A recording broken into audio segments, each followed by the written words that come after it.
I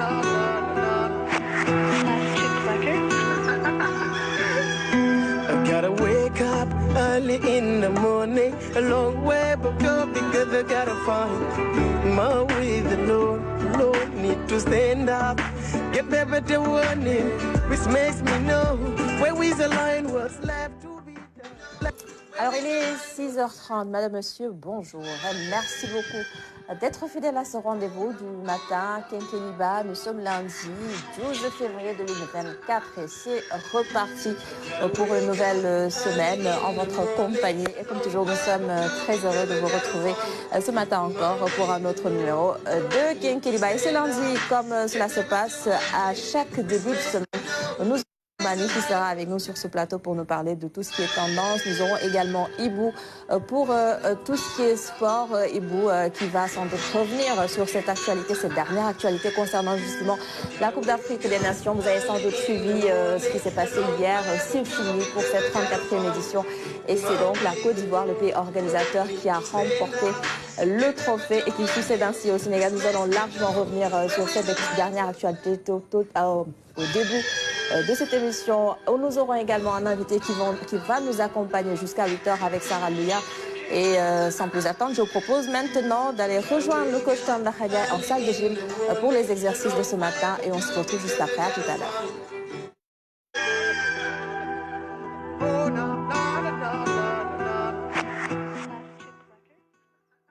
Bonjour à tous, mesdames et messieurs, nous espérons que vous avez bien récupéré avec ce long week-end le VSD.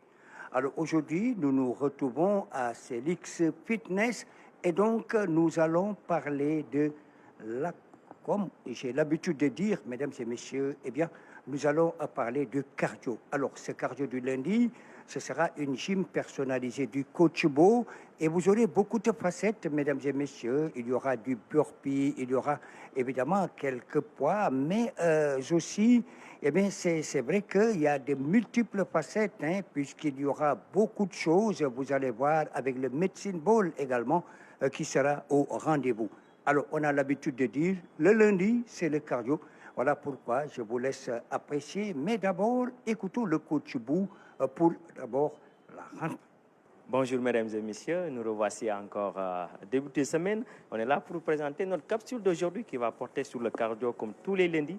Aujourd'hui, on a préparé un petit circuit en cardio pour faire travailler notre système cardio-respiratoire. Toujours important, tout en début de semaine, de pouvoir commencer à bien solliciter le cœur, le booster un tout petit peu, créer une très bonne oxygénation par rapport à nos muscles et de favoriser une très bonne respiration et en même temps une très bonne circulation sanguine. Aujourd'hui, on va juste vous présenter des exercices qui vont porter sur des burpees avec le poids de notre corps, des jumps, des sauts sur le box jump et en même temps des thrusters avec le medicine ball. Et donc, ce sont ces exercices qu'on va présenter tout de suite dans nos demandes. Vous avez bien vu les trois exercices qu'on a combinés qui nous ont très bien fait un tout petit peu créer un excès ou bien une succession par rapport à nos exercices et en même temps solliciter notre système cardio-respiratoire. C'était ça notre cardio du lundi. Profitez-en pour débuter votre semaine. Merci à vous qui nous suivez. Voilà, merci coach Bou, merci mesdames et messieurs, vous qui suivez votre télévision nationale.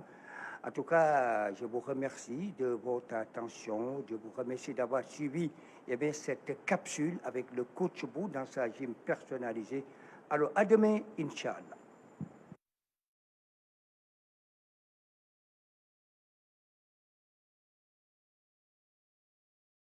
Pour un autre numéro de votre chronique gymnastique et ce sera bien entendu dans un autre numéro de Kenkeliba. L'équipe de ce lundi, comme je l'ai annoncé en début d'émission, c'est Toumani pour sa chronique tendance, c'est Ibou aussi que nous retrouvons toujours avec le même plaisir tous les lundis. Il va nous parler des actualités des sports. Il y a également Sarah de retour de Yamoussoukro. Elle va aussi nous faire le point.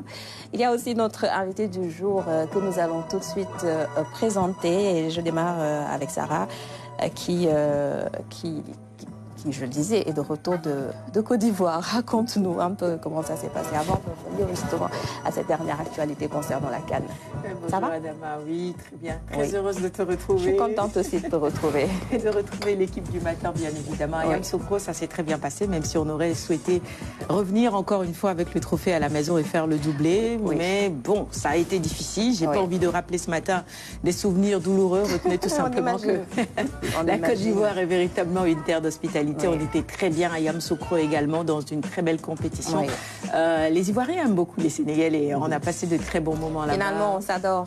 C'est ça, on a été accueillis dans une ambiance incroyable, chaleureuse. Et comme je disais, à Abidjan et en Côte d'Ivoire, à Yamoussoukro et même à Abidjan, parce qu'on y était avant de revenir sur Dakar, Ouais. il y a beaucoup de maquis, beaucoup de ferveur, surtout en cette période de Cannes, parce que la Cannes, c'est la fête aussi. Bien sûr. Et donc, de l'autre côté, aussi au niveau de l'organisation de cette compétition, il faut vraiment féliciter les Ivoiriens. Je pense qu'on aura l'occasion d'en Absolument. reparler. Bien sûr. Parce qu'ils ont véritablement, au niveau logistique, mis les moyens pour que tout le monde soit dans d'excellentes conditions. Et à Yamoussoukro, on l'était. Donc, c'était très bien. Oui. On va revenir sur ça dans un petit instant. Alors, bonjour Toumani. Bonjour Adama. Ça va, tu vas bien? Ça va super et toi? Ça va. Alors, on parle de quoi dans ta chronique tendance aujourd'hui? Alors, depuis un mois, on parle de la Côte d'Ivoire et on rend hommage également aux Ivoiriens. On a fait le portrait de la première dame, des personnalités de ce pays. Mais il n'y a pas que la Côte d'Ivoire qui était en finale, même si c'est eux qui l'ont emporté. Alors, ça. ce matin, je vous propose de parler de la mode, mais au Nigeria. Oui. Pour un peu les encourager, disons. Tu l'avais prédit un petit peu, non? Plus ou moins. Plus ou moins. Oui, ce sera dans un instant aussi. Bonjour Ivo. Bonjour Adama. Ça va? Super bien. En forme? Toujours ravi d'être en vie, de profiter de la vie. C'est agréable, c'est du bonheur. C'est important ça. Très important. Les ondes positives. Absolument. Parce Quand que on vit votre- ensemble, oui. qu'on s'apprécie. Ce n'est pas tous les jours que c'est agréable. Oui. Mais bon, c'est la On vie. fait avec. Tout le monde s'accepte et Oui. puis on avance. C'est ça. Tout Absolument. comme on accepte la victoire de la Côte d'Ivoire. Entièrement. La Côte d'Ivoire est tellement présente chez nous. Les Attiéké, Oui. finalement, peut-être que des gens comme moi Oui. vont penser que c'est un plat sénégalais. Oui, Attiéké pour le braiser avec moi. Pour ne pas mettre l'eau à la bouche. Bah Quand oui. même, c'est agréable. Félicitations. Oui. Il le mérite. C'est un peuple très résilient. C'est un exemple pour tout le monde, surtout pour l'Afrique de l'Ouest. Bien sûr. C'est le peuple le plus proche de nous, le Mali, etc. Parce que c'est l'Empire mandin, c'est la reine Pokou. C'est toute une histoire entre Hoffier-de-Boigny qui disait à Senghor, je te laisse cultiver les lettres, moi je cultive la terre. Et la preuve que c'est un pays agricole. Moi j'en suis tellement de fierté. Je dis bonjour à mes amis lillois, les Mori, les Sita Koulibaly, qui sont des Ivoiriens. Ismaël Doucouré qui joue en équipe nationale de la France chez les Espoirs, qui est d'origine ivoirienne, que j'ai amené tout petit avec les autres enfants à l'Iris jusqu'à jouer au foot, jusqu'à ce que Lille le prenne et qu'il devienne professionnel et joue à Strasbourg. Patrick Vieira, tout ça, je lui ai dit un bonjour. Surtout Kalou, un grand ami avec qui j'ai eu des liens très forts quand ils étaient à Lille avec Hazard, avec les Balmont et Idrissa Gana Gueye est venu plus tard et les Pape Ndiaye Soirée. Bien sûr. Vraiment, félicitations à la Côte d'Ivoire Oui. et beaucoup de bonheur. Méritez la victoire. C'est ça. Mérité. Et dans ta chronique, on reste justement sur la CAN et tu nous parles de quoi exactement aujourd'hui? On parlera de la diaspora Cannes en sachant que Elle est importante aussi. très importante parce que quand on est dans la diaspora, on est d'abord isolé physiquement, géographiquement. Comme disait l'autre, on est loin de chez soi et il y a quelque chose dans le regard. Ce n'est pas de la mélancolie ni de la tristesse. C'est la saudade que disait Eva, la Caverdienne. Ah, Ivo, c'est un artiste aussi, il faut le rappeler. Ouais. Césaria Evora, Ouais, la tout à fait. saudade, tout ça. La saudade, oui. C'est tout un ensemble comme ça. Oui. Et donc, quel est le lien qui peut nous lier au-delà de l'argent que nous envoie la diaspora? Oui. Mais quand on fait une activité, vous parlerez de l'Union africaine, c'est une chose technique. Ça concernerait très peu au niveau avec les gens de la diaspora. Ils sont dans une zone où beaucoup, dans les conflits européens, sont exposés. L'immigration est mauvaise, l'immigration est ceci. Et pourtant, dans l'histoire, chaque fois, chacun a besoin de l'autre. Les guerres qui ont été faites en Europe, nous avons participé en tirailleurs sénégalais. La 3e, 4e génération, qu'est-ce qu'on en fait? Donc la diaspora a une forme de souffrance. Bien sûr. Et qu'est-ce qu'on peut faire avec? Oui, le seul lien qui nous lie, c'est l'aspect affect. Ils nous envoient de l'argent. Merci. C'est plus de 1000 milliards de francs CFA pour le Sénégal en 2016. Oui. Je n'ai pas les derniers indicateurs.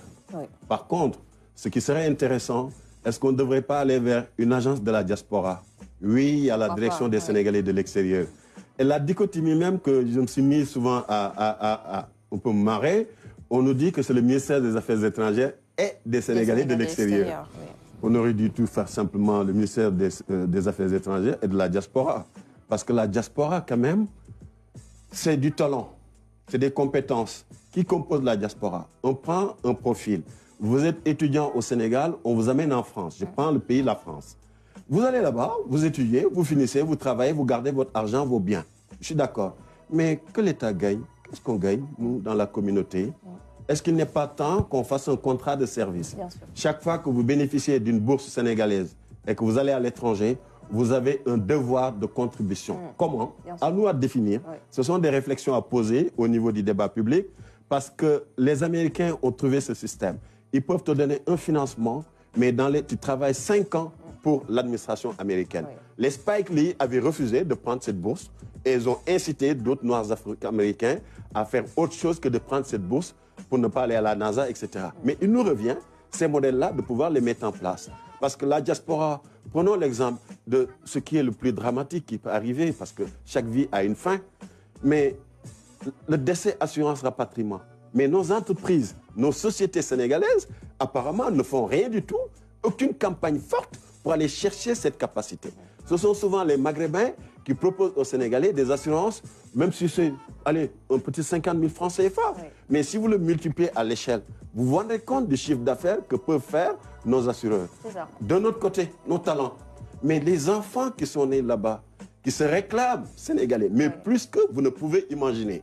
Mais est-ce qu'on a une cartographie de ces talents? Oui, au niveau du football, on commence à en avoir. Mais quand on prend certains enfants, mais ils me disent, mais oui, mais tonton, mais jamais l'État du Sénégal ne m'appelle à mon anniversaire. Didier Deschamps appelle lui-même certains talents lors de leurs anniversaires pour pouvoir les inciter pour jouer en France. Nous, qu'est-ce qu'on fait? C'est justement une des réflexions sur laquelle tu vas revenir tout à l'heure dans ta chronique. Énormément de questions qui méritent justement que l'on y accorde de l'attention et ce sera tout à l'heure, Ibou, tu vas nous en dire encore plus. Notre invité du jour, que je laisse justement le soin à Sarah de nous le présenter aujourd'hui. Il va nous accompagner jusqu'à 8h. Oui, Modibo Diawara qu'on accueille sur ce plateau avec énormément de plaisir. En coulisses, tous les techniciens m'ont dit, on le connaît tous finalement.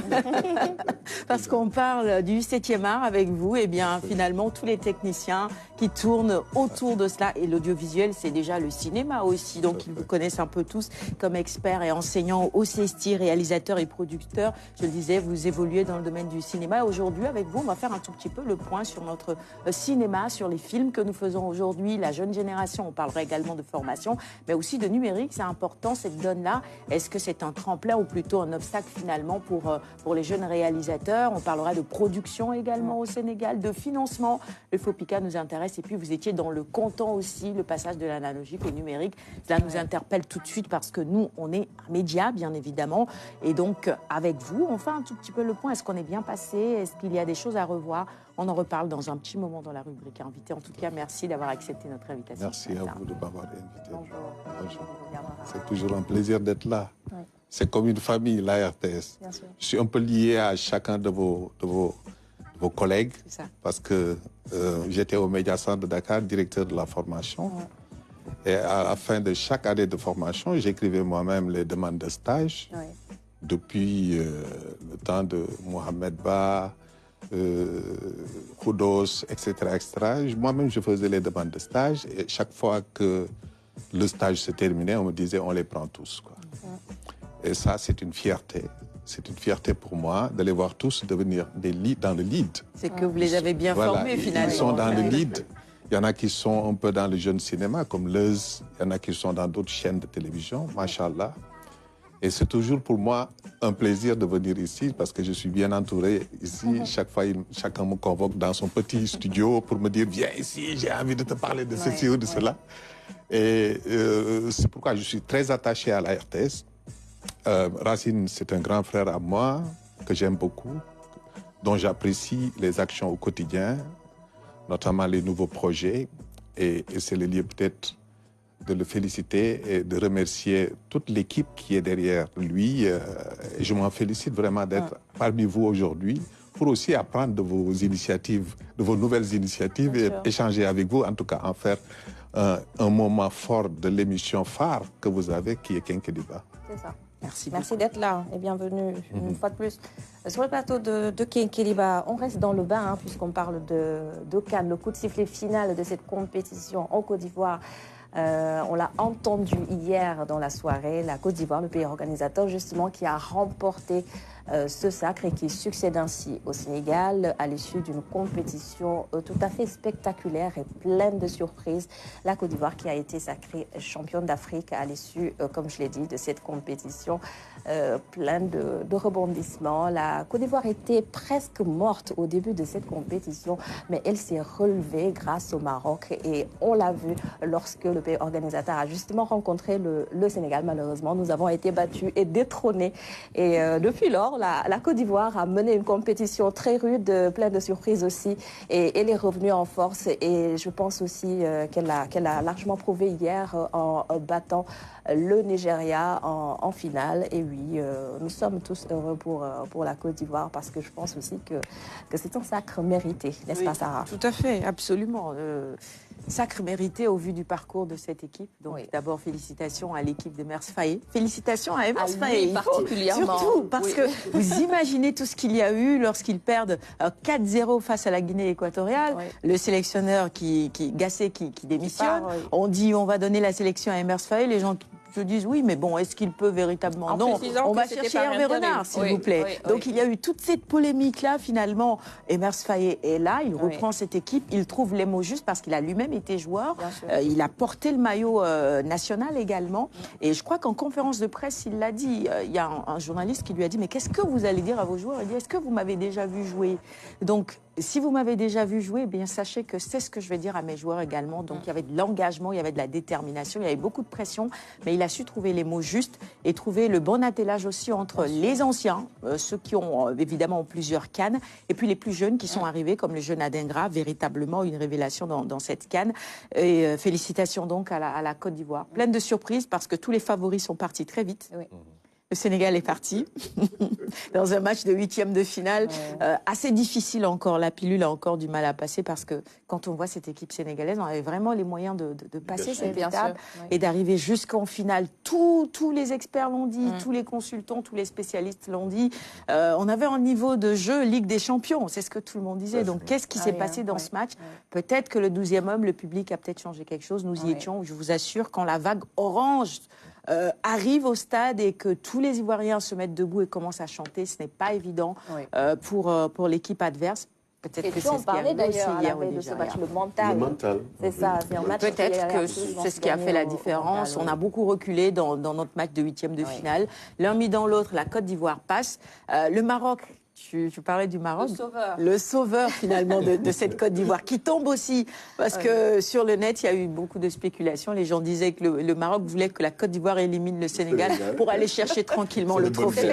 Malheureusement, eh bien dans cette CAN tous les favoris sont tombés. L'Égypte est tombée, l'Algérie est tombée, le Sénégal, le Ghana. Finalement, c'est le Nigeria qui est resté. Mais très très belle finale hier entre la Côte d'Ivoire et le Nigeria. On les croyait morts encore en prenant ce premier but à la 38e minute. Ils nous reviennent plutôt bien en mettant ce deuxième but grâce à Haller. Donc, une belle canne finalement pour moi. Je crois qu'il faut aussi surtout garder le fait que les sélectionneurs nationaux font de très bons résultats. Et moi, je tiens à le dire encore une fois. Vous savez, c'est la 3e canne remportée par un sélectionneur national. Jamel Belmadi, 2019, Aliou Cissé qui vient juste après, et là c'est Emers Faye. Donc il faut davantage faire confiance à ces sélectionneurs nationaux qui ont tout à fait l'expertise également et qui ont les mots justes pour parler aux joueurs et pour les galvaniser, pour aller chercher ces trophées-là. Donc voilà, et puis je garde aussi toute la bonne ambiance et l'humour qu'il y a eu autour de... Ah oui, il y en a eu. Je vous assure, les Ivoiriens ont les mots qu'il faut. Avec les maillots, vous avez vu les flocages. Le mari d'hôtel, on vaut rien, mais on est qualifié. Cabriment, on n'a pas peur de coups. Il y avait un peu de tout dans cette canne. Et la danse du coup du marteau, oh là là, tout le monde finalement s'y est mis. Donc bravo à la Côte d'Ivoire pour cette belle organisation et cette belle fête du foot. C'est ça. Tout à fait. Bravo à eux. Moi, je me dis qu'ils sont champions d'Afrique depuis qu'ils ont gagné les champions d'Afrique en quart de finale. Depuis qu'ils ont gagné le Sénégal. C'est vrai qu'ils sont revenus avec un nouvel état d'esprit. Ils sont champions d'Afrique depuis lors. Après, c'est une belle leçon justement qu'ils donnent également au monde entier et dans tous les domaines. On peut mal commencer et terminer de la meilleure des manières. Et c'est ce qu'ils ont fait. De la persévérance. De la persévérance surtout. Alors c'est une bonne leçon pour les autres joueurs, les autres équipes, mais également pour nous jeunes qui les ont suivis depuis le début de la CAN. Oui, c'est ça. Ibo? Ravi, je vais parler d'un côté à l'heure. Parce que qui est ce garçon en réalité? Oui, véritablement. C'est un exemple de résilience. Tout à fait. L'entraîneur est un exemple de résilience. Ce pays est un exemple de résilience. Oui. Et même le peuple qui supportait est un exemple de résilience. Quand on est fracassé et que j'entendais la Côte d'Ivoire, humiliation.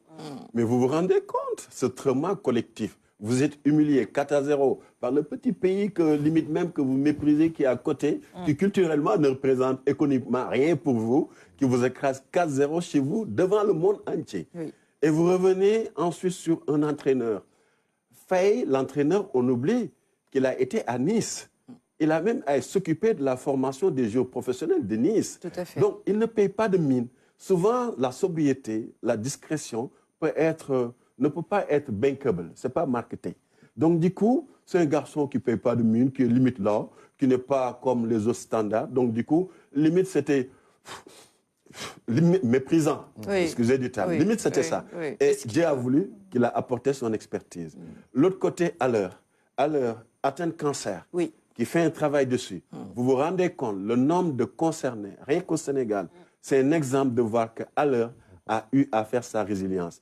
Tout ce qui lutte contre cette maladie, qui est de notre époque, qui est fort difficile, qui impacte toute ta vie, non cher, non lointain, en tout cas, quiconque devrait prendre exemple sur à l'heure.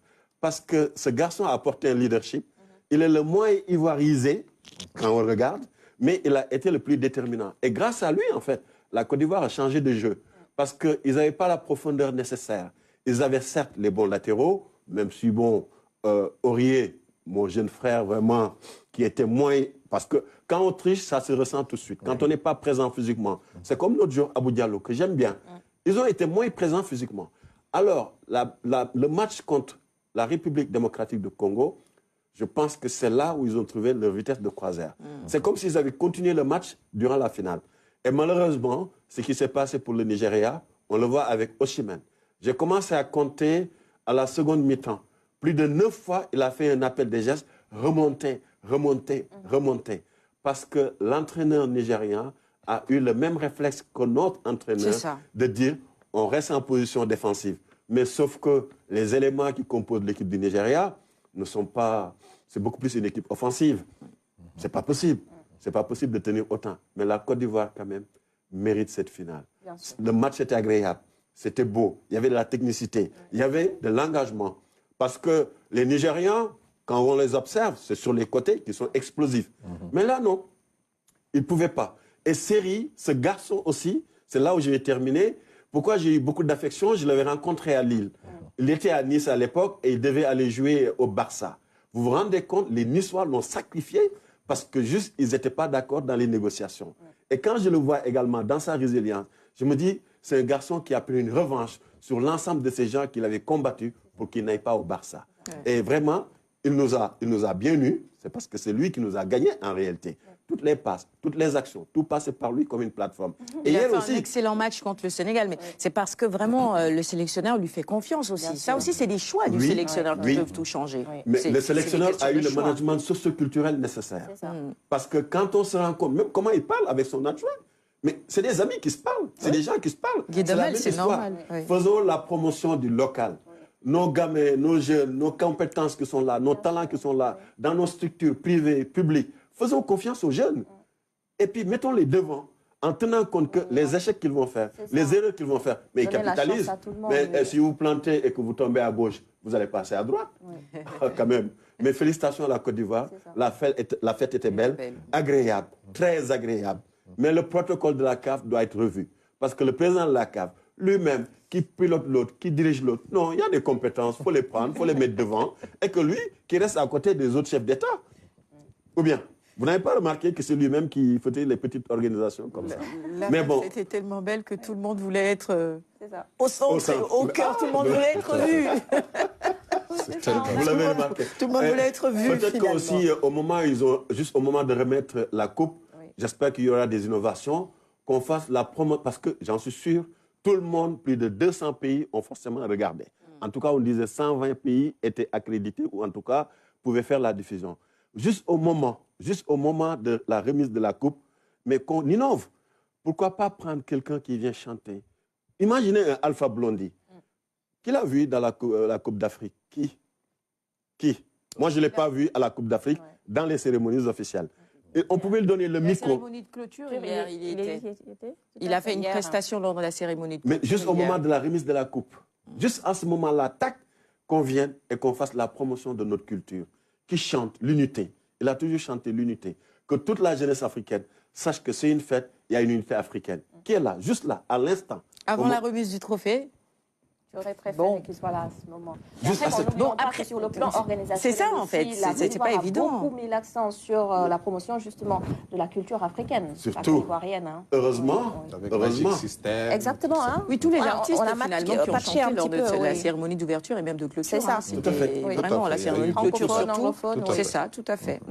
Parce que Pelé en 1970, juste au moment du coup d'envoi, c'est la première leçon de marketing. On lui dit que juste avant le coup d'envoi, vous vous penchez pour refaire votre lacet. Que font les caméras? Ils vont zoomer. Et c'est là, cette marque de Pelé a fait le tour du monde. C'est la même chose, juste avant, juste la remise, où tout le monde est là, et qu'on voit un Alpha Blondy qui sort et qui nous chante d'unité. C'est pas le fan qui parle là? Oui, c'est ça. Parce que c'est le plus sénégalais des Ivoiriens, Alpha Blondy. Je crois qu'au Cameroun, à la fin, il y a quand même eu la chanteuse Nosombe Jérusalem, qui était venue. Mais c'était juste après, pour permettre aux gens de faire la fête et tout ça. Exactement. Hier, je n'ai pas vraiment vu ça à la fin. Et la Côte d'Ivoire qui promet de faire la fête jusqu'à la prochaine CAN, ce sera en 2025. C'est le vrai au Maroc. Je les crois, il faut les croire. Les Ivoiriens, bon, il y a 2 ans, nous aussi, on était dans la même dynamique. On s'est dit qu'on allait fêter cette bête.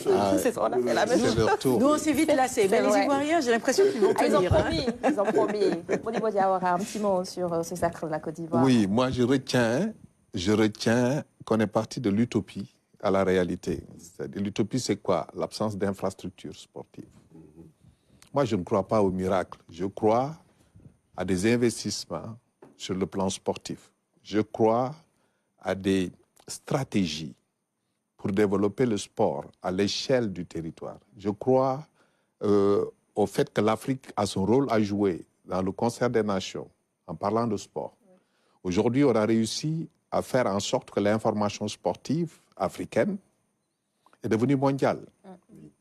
L'Afrique a attiré aujourd'hui tous les investisseurs dans le domaine du sport. Il y en a qui sont venus pour acheter des joueurs, il y en a qui sont venus dans le cadre du marché des transferts, il y en a qui sont venus pour acheter de l'information pure, du contenu.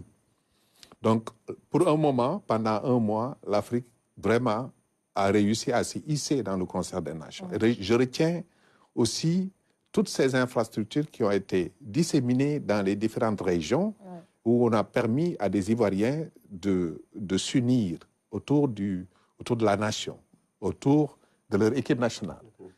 N'oublions pas que c'est un pays qui a été déchiré par la guerre, qui a été décimé par des années de conflits interethniques, voyez-vous. C'est vrai. Donc cette CAN-là est vraiment venue à son heure et a permis à la Côte d'Ivoire d'être une et indivisible, a permis à ce que aujourd'hui, pour les prochaines années, qu'il y ait davantage d'écoles de foot, davantage de formation sportive, davantage de champions comme l'athlète, là, comme elle s'appelle encore, Marie-Josée. Marie-Josée Talou. Voilà, parce que les infrastructures existent et c'est ça que je retiens aujourd'hui, moi. Et cela doit inspirer nous autres pays. Qu'on ne peut pas... Bon, on peut gagner une fois une CAN, mais il faut penser aussi à mettre en place toutes les infrastructures nécessaires pour attirer davantage de jeunes dans ce métier-là, parce que c'est un métier qui paye. C'est un métier qui fait des champions. C'est un métier qui permet à des champions d'investir dans leur localité. Je pense à Sadio Mané, pour toutes les infrastructures qu'il a mis à Bambali. Bon, donc, il faut qu'on aille dans cette direction-là. Je pense que ce sont ces leçons-là que moi je tire de la CAN. Ouais. Et surtout, en tant que spécialiste de la communication, nous avons réussi quand même à attirer tous les médias du monde dans cette CAN. Nous avons réussi à vendre la destination Côte d'Ivoire. Nous avons réussi à vendre la destination africaine. Nous avons usé de la diplomatie culturelle, de la diplomatie sportive pour permettre à l'Afrique de rayonner. Et il faut aller toujours dans cette dynamique-là. C'est important. Merci. Si tu permets, Adama, je voudrais juste profiter de ces quelques mots que vous venez de placer en parlant de médias pour, bien évidemment, remercier la direction générale. Hein. Je sais qu'aller à la CAN, c'est un rêve pour beaucoup. Beaucoup ont envie d'y aller. Et pour moi, c'était la deuxième expérience. Elle était magnifique, cette fois-ci aussi, autant qu'au Cameroun, même si le Cameroun était mieux parce qu'on est revenu avec le trophée. Mais vraiment, la direction générale qui met ses envoyés spéciaux dans de très bonnes conditions. On était 11, télé, radio et digital. Je pense que le reste de l'équipe doit arriver aujourd'hui dans la journée. On a passé de très bons moments parce que, évidemment, au niveau de l'organisation aussi, la direction était à nos côtés pour nous accompagner. Merci donc au directeur général, à toutes les équipes, à Omar Gueban qui nous a accompagnés dans cette émission et à chaque membre télé, radio et digital de cette équipe qui était en Côte d'Ivoire. Merci aussi à cette équipe justement qui nous a permis de vivre en temps réel cette compétition. Et on n'oublie pas non plus les correspondances dans Kenkeliba avec des sujets très divers et variés. Et on prenait du plaisir à commenter derrière ces sujets que Sarah et Anta aussi nous proposaient. Clin d'œil à Anta, on imagine qu'elle est en train de se reposer sans doute. Alors, merci, messieurs, dames, pour ce débat très intéressant sur cette Coupe d'Afrique des Nations. Et nous en profitons très rapidement aussi pour parler de l'appel de Diamalaye, l'appel de Seydina Limamoulaye, un des plus grands événements religieux du Sénégal. Et c'est annuel aussi à la communauté laïenne qui commémore cet événement tous les ans.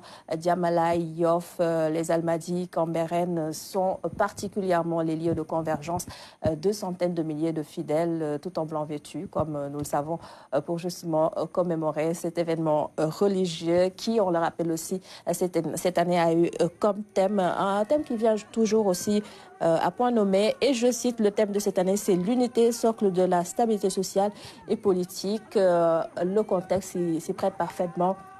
Et dans les messages livrés surtout lors de la cérémonie officielle, des messages qui tournaient essentiellement autour de la paix et de la stabilité sociale et politique. Commentaire rapide sur le plateau. On commence d'abord avec Sarah. Oui, saluer bien évidemment toujours cette édition de l'appel de Seydina Limamoulaye. On en est à la 144e édition.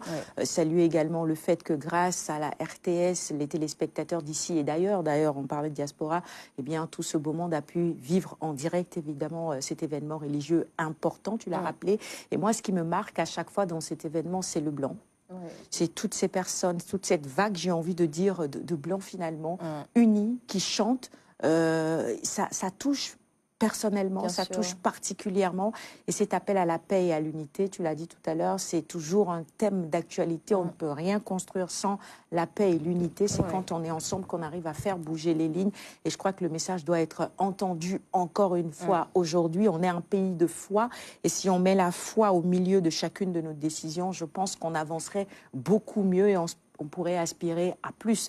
Aujourd'hui, on est le 13, demain c'est le 14, demain c'est le 14, demain c'est le 13 plutôt, on est le 12 aujourd'hui. Mardi Gras qui annonce également le carême chrétien, donc on va encore vers des périodes de prière et de dévotion. C'est important pour notre pays, surtout actuellement avec les manifestations qu'il y a eu ce week-end. Il faut qu'on se parle et qu'on arrive évidemment dans la paix et dans l'unité à trouver des solutions ensemble. Donc, encore une fois, bravo aux équipes de la RTS également et à toute l'équipe derrière l'organisation de cet événement religieux. Finalement, nous sommes tous interpellés par ces célébrations religieuses. C'est ça, oui, c'est vraiment un moment absolument important dans le calendrier des activités religieuses au Sénégal.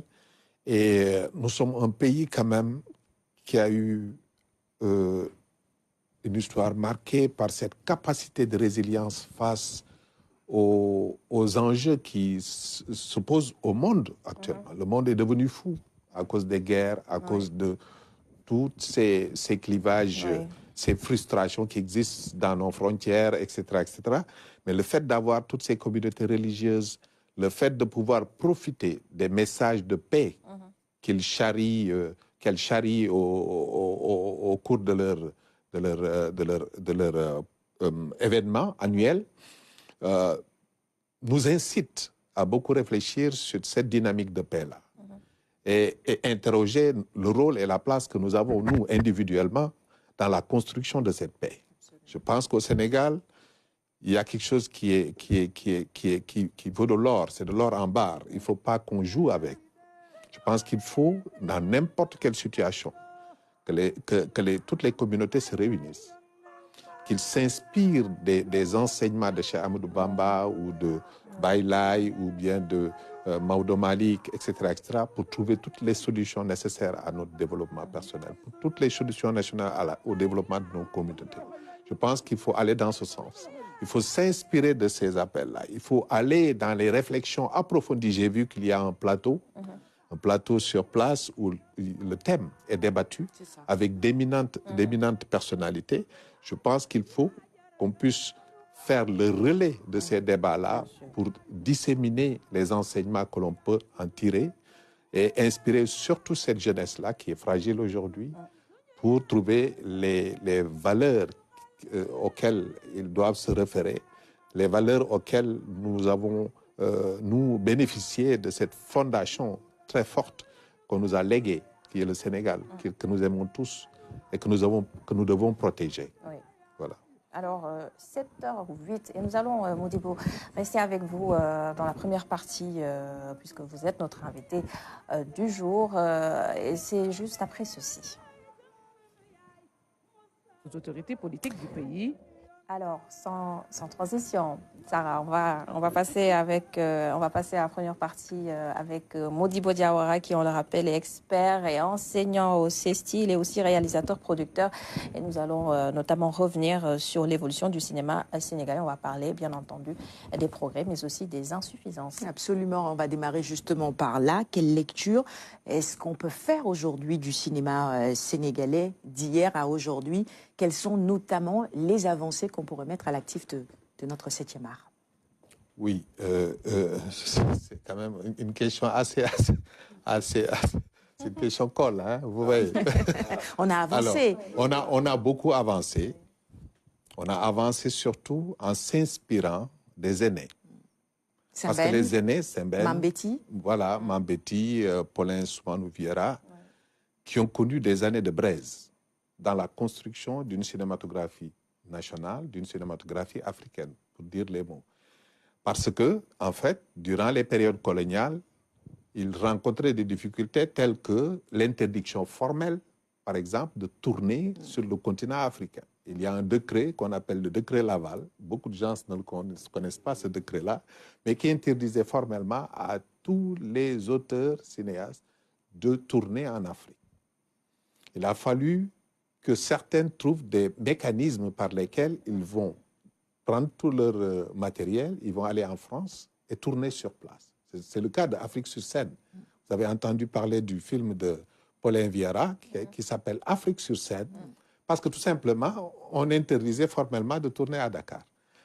La première opportunité qui s'est offerte, c'est avec les indépendances. Donc, Sembène, qui était dans la littérature, a très vite shifté, s'est rué vers ce médium qu'il pensait puissant suffisamment pour transmettre ses idées, transmettre ses fantasmes, ses aspirations. Et il avait raison. Politiques. Et il avait raison. Et il a fait Borom Saret en 1963. Déjà, Borom Saret, si vous regardez Borom Saret, c'est magnifique comme œuvre. Et ça nous replace dans le contexte des indépendances avec un Sénégal, tu vois, qui aspire à un changement où il plaçait certainement l'individu au cœur des dynamiques sociales, des clivages sociaux. Borom Saret, c'est vraiment une approche plus ou moins subversive sur quelqu'un qui rêvait de construire sa vie en tant que charretier et qui bute sur tout ce qui est parasitisme social, tu vois, difficulté devant le griotisme, à gagner un peu d'argent, etc., etc. Et dans toute cette expérience-là de Borom Saret, il y a l'image de la femme qui préoccupait essentiellement Sembène au début des indépendances même. L'image de cette femme qui est au cœur de la famille et qui est victime un peu de cette situation de chaos social où la société devait porter une réflexion sur, en fait, comment se débarrasser de cette notion de cité idéale qui était Dakar. Donc, le cinéma a évolué de cette notion d'engagement politique vers plus une réflexion sur la société. Donc, de 60 à 70, vous voyez, il y a un glissement du point de vue thématique, du point de vue des motivations thématiques, vers une façon de dire, écoute, on tourne la caméra vers notre propre société. On a suffisamment attaqué les colons, maintenant il n'y a plus de colons, on va s'intéresser un peu à notre société. D'où les thèmes qui ont gravité autour des premières œuvres de Djibril Diop Mambéty à partir de 72, notamment Yen et tout ça, qui ont valu vraiment des reconnaissances internationales. Et on a vraiment poussé la réflexion autour de la société sénégalaise, ses avatars, Mandabi, tout ça. Vous voyez un peu, toutes ces thématiques ont été abordées pour porter une réflexion sur les problématiques sociales. Alors, cet héritage-là est naturellement une ressource pour la fondation d'une cinématographie africaine. N'oubliez pas qu'en 1969, on a créé le FESPACO. Et le FESPACO a été discuté à Dakar ici. Hein. Ce n'est pas à Ouaga qu'on a discuté le FESPACO. C'est ici que le projet devait naître. Vu la lenteur administrative, la lenteur des politiques. Bon, finalement, c'est parti à Ouaga. C'est parti à Ouaga parce qu'à Ouaga, les autorités étaient très proactives pour mettre en place ce festival-là, qui était aussi une façon de dire, nous, Africains, nous avons notre propre festival où nos cinématographies peuvent faire l'objet de réflexions critiques. Et en même temps, on a créé aussi Carthage. Oui. Justement pour, du point de vue du Maghreb aussi, porter un discours sur les cinématographies africaines. Jusqu'à présent, au Sénégal, on n'a pas un festival de cette dimension-là. Jusqu'à présent, on n'a pas ce festival qui est un espace, un vaste creuset d'échange entre les professionnels, ceux qui sont dans le marché du film, ceux qui portent la réflexion critique sur les cinématographies africaines, etc., etc. Comment expliquer cela finalement? Pourtant, on peut dire que l'industrie cinématographique sénégalaise est très dynamique. Il y a beaucoup de production aujourd'hui. Il y a beaucoup de production, mais le problème qui se pose, c'est un problème de structuration du secteur. C'est-à-dire? C'est un problème de structuration du secteur. Les pouvoirs publics ont fait de gros efforts pour mettre des fonds, notamment le FOPICA. Vous avez ce qu'on appelle le fonds sur les cultures urbaines aussi, pour les cultures urbaines, au niveau de la direction des arts. Tous ces fonds existent, mais ils ne sont pas dans une dynamique de structuration du secteur. La preuve, c'est que depuis 15, 20 ans ou pratiquement une dizaine d'années, on finance certains films, mais vous ne voyez jamais ces films-là. Oui. Pourquoi? Alors que dans l'optique du financement, un fonds, il s'adresse à la création, naturellement, mais le fonds lui-même doit être créatif. Si vous êtes dans un secteur où il y a un problème de personnel, de renouvellement du personnel, ça veut dire que les mécanismes de financement doivent prendre en charge cette préoccupation aussi. Pourquoi? Parce que pendant 20 ans, 30 ans, les Sembène Ousmane allaient chercher le personnel au niveau des studios français. Mais aujourd'hui, les monteurs, les ingénieurs de son, les directeurs de photos, tous venaient de la France et participaient aux productions de Sembène Ousmane. Donc, il urgeait pour l'État de mettre des dynamiques dans le cadre du fonds qui permettaient de renouveler le personnel. Bon an, mal an, à travers des formations initiales, des déplacements du Sénégal vers d'autres pays pour se former, notamment à Marrakech. Certains jeunes vont à Marrakech pour se former comme directeur photo. On a aujourd'hui un bon vivier de jeunes Sénégalais qui sont formés. C'est pourquoi d'ailleurs il y a un bon qualitatif dans la production de la série.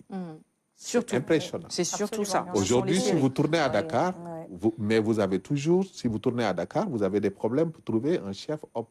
Parce qu'il se trouve que ce chef-op est à Abidjan en train de tourner ou bien au Cameroun en train de tourner. Donc, il y a un besoin qui existe aujourd'hui. C'est pourquoi, d'ailleurs, c'est le lieu de vous donner l'information. Je suis présentement coordinateur pédagogique d'une école de cinéma qui est montée justement par une diaspora africaine vivant en banlieue parisienne, à Montfermeil, qui s'est déplacée en Afrique pour venir monter une école gratuite pour des jeunes Sénégalais, dans l'écriture sérielle et la fiction, mais en même temps dans la réalisation. Donc, chaque année, nous formons 15 scénaristes et 15 réalisateurs. Au bout de l'année, 6 mois, au bout de l'année, on choisit 3 parmi les projets et les jeunes tournent ces films-là, fiction-là, entre juin et décembre. On a l'impression que véritablement aujourd'hui, quand on parle du cinéma sénégalais, vous l'avez dit vous-même, ce sont les séries qui arrivent devant. Le FOPICA finance également ces séries-là. Oui. Est-ce que le FOPICA accompagne ces séries-là? Et puis au-delà, le cinéma ne peut pas être que ces séries-là. Qu'est-ce qu'on fait du cinéma d'auteur? Qu'est-ce qu'on fait des films documentaires aujourd'hui? Le problème qui se pose, c'est que il y a une chaîne de valeur qui implique des acteurs qui sont dans l'authorship, c'est-à-dire qui créent, ils sont dans la création. Il y a d'autres qui sont dans les industries techniques, c'est des techniciens. Il y en a qui sont dans la production, c'est des administrateurs de la production. Et il y en a qui doivent être dans la diffusion et la distribution. Tant que concomitamment, on ne met pas de l'argent pour financer tous ces maillons de cette chaîne de valeur-là, on ne peut pas créer cette véritable industrie cinématographique. Cette véritable industrie. Ouais. Je vous donne un exemple. Dans les 46 départements du Sénégal, vous mettez des salles de 1000 places, à raison de 2 ou 3 par département. Vous avez au bas-mot, 3 x 6, 18, 3 x 4, 12. Vous avez au bas-mot 138 salles de 1000 places. 138 000. Vous installez une dynamique économique autour de ces salles et avec l'État qui fait des prélèvements, qui fait des facilitations fiscales, avec des œuvres qui ont été financées dans le cadre du FOPICA ou dans d'autres fonds qui prennent en charge les besoins excédentaires, que les films circulent auprès des communautés. Bien sûr. De ce point de vue-là, l'État ne faillit pas à sa mission régalienne d'aider à ce que toutes les communautés sénégalaises aient accès aux œuvres dont ils ont contribué pour leur création. Est-ce à dire qu'on au doit nom mettre de la diversité culturelle. Est-ce à dire qu'on doit mettre, par exemple, dans le FOPICA, qui reste le fonds peut-être de souveraineté, une clause ou quelque chose qui dirait que lorsqu'on fait une œuvre financée par le FOPICA, que cela puisse être diffusé sur nos chaînes de télévision? Parce que généralement, il y a la question du droit de diffusion qui se pose lorsque ces films sont réalisés. Il faut que l'État s'inscrive dans une dynamique économique. C'est-à-dire? De la même manière qu'on a créé le PSE et qu'on a décliné à l'intérieur du PSE des actions prioritaires, c'est de la même manière que ce continuum-là de réflexion sur l'écosystème pour d'autres secteurs comme par exemple la mobilité urbaine, les infrastructures routières. Il faut faire la même chose pour le secteur de la culture. Or, cette dynamique-là n'est pas prise en charge dans le secteur de la culture. Je vous donne un simple exemple. Vous êtes à la direction du cinéma. Dans la direction du cinéma, il y a des composantes. Il y a la composante coopération. Il y a la composante patrimoine. Il y a la composante formation. Mais qui sont réduits à des bureaux exigus comme des trous de souris, là. Et la personne, à longueur de journée, il ne fait rien. Or, c'est des ensembles de missions qui devaient faire l'objet d'une dotation financière et aussi d'une mission de service public pour régler la question de l'équité et de la justice sociale. Parce que nous sommes dans une forme de macrocéphalie où tous les postes budgétaires existent ici, où celui qui est à Matam, par exemple, ne se sent pas concerné. Celui qui est à Ziguinchor ou à Fongolibi ne se sent pas concerné parce qu'il n'y a aucun instrument qui lui permet de tirer ces ressources-là et de participer dans la production culturelle nationale. Est-ce qu'Internet n'est pas venu démocratiser aussi un tout petit peu tout ça? Parce que certaines maisons de production se tournent davantage vers le net aujourd'hui. Sur C'est YouTube, une bouée on de peut sauvetage. C'est évidemment une bouée de sauvetage. avoir Mais un business encore model. faudrait-il qu'Internet soit dans les priorités d'aménagement du territoire avec la fibre optique. C'était dans la TNT. Entre autres stratégies, la TNT devait mailler le territoire par la fibre optique. Un. Deuxièmement, il fallait des infrastructures pour le système terrestre. Des infrastructures comme les antennes, etc., etc. Il fallait aussi un décodeur qui permettait, tu vois, un système d'exploitation TV classique, traditionnel, comme c'est le cas ici, et un deuxième système qui nous permettait une ouverture sur Internet. Quel est l'intérêt de cette ouverture sur Internet? C'est qu'aujourd'hui, il y a le cloud, il y a le streaming, il y a toutes ces plateformes qui existent et qui permettent de regrouper, dans le cadre de la convergence médiatique, opérateurs de téléphonie, fournisseurs d'accès Internet, producteurs, auteurs, tous ces gens se retrouveraient dans cet écosystème-là pour permettre à ce que la télévision joue son rôle, pour permettre à des financements, tu vois, de s'agréger autour de ce cloud-là, autour de Internet, et permettre à qui de droit, par exemple, de rémunérer la protection des artistes, les droits d'auteur et droits voisins, par exemple. Même les chassaïdes, vous les mettez là-bas en mode VOD, et vous tirez toute la rémunération qui s'y est par rapport aux producteurs de chassaïd. De la même manière, pour le producteur vidéo, vous savez qu'ils sont tellement inventifs aujourd'hui grâce à Internet qu'ils produisent des vidéos à tout va. N'importe quelle autorité qui se déplace aujourd'hui, il y a un jeune qui l'accompagne, qui fait des vidéos.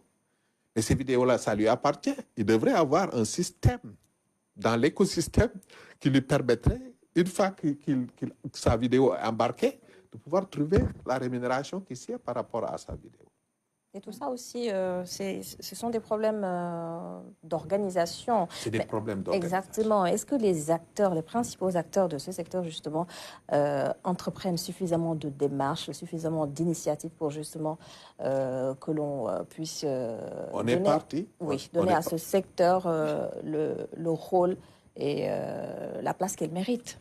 On est parti très tôt dans un système de décodeurs dans le cadre de la TNT qui était hyper performant. La norme qu'on avait choisie, c'était une norme qui permettait d'exploiter la télévision traditionnelle, mais avec une ouverture sur Internet. Avec comme mission de distribuer 1 400 000 décodeurs un peu partout au Sénégal. Moi, j'ai formé il y a 2 ans 1470 jeunes. C'est quand le président était à Matam, il y a 2 ans là. J'étais là-bas en train de former 100 jeunes, Kanel, Matam, Ourossogui, etc., etc. Et je l'ai fait partout au Sénégal, jusqu'à Kidira. Mais ces jeunes, on les a formés comme installateurs TNT. Mais c'était une opportunité pour que TDS puisse continuer dans cette dynamique et créer des opérateurs économiques locaux. Mais 1400 jeunes qui sont formés comme installateurs terrain pour gérer 1 400 000 décodeurs. Vous voyez le ratio. Et ces jeunes pouvaient être des opérateurs économiques qui emploieraient au moins 10 à 15 jeunes parce qu'ils auraient des boutiques où ils vont vendre des câbles, ils vont vendre des décodeurs de canal, ils vont vendre des pôles pour les antennes de râteau, etc., etc., sous forme de petites économies autour de la TNT à l'échelle locale. Est-ce que finalement on a raté le virage? Et on a raté le virage, complètement. On a raté complètement le virage. Parce que le décodeur, il est au niveau de Excaf. L'État a récupéré ses infrastructures, mais le décodeur est toujours avec Excaf, qui peine, et n'est pas fabriqué au Sénégal. Entre-temps, d'autres opérateurs se sont greffés là-dedans. Et aujourd'hui, il paraît quand même, on diffuse via le satellite. Et si vous diffusez via le satellite, ça veut dire que vous tuez toute cette économie, le cœur de métier qui est le décodeur, qui permettrait à tous ces jeunes-là de travailler et d'éviter que Canal les emprisonne de temps en temps, comme vous le savez, avec ces histoires de câbles distributeurs qui volent le signal, etc. etc. Toumané avait une dernière question, si tu veux. En fait, c'était par rapport aux sponsors, les partenaires. aujourd'hui, les maisons de production vont plus vers les séries parce que les partenaires sont beaucoup plus, enfin, préfèrent sponsoriser les séries parce que ce sera disons, des émissions ou bien des films qui seront diffusés chaque semaine, 2 jours pendant la semaine.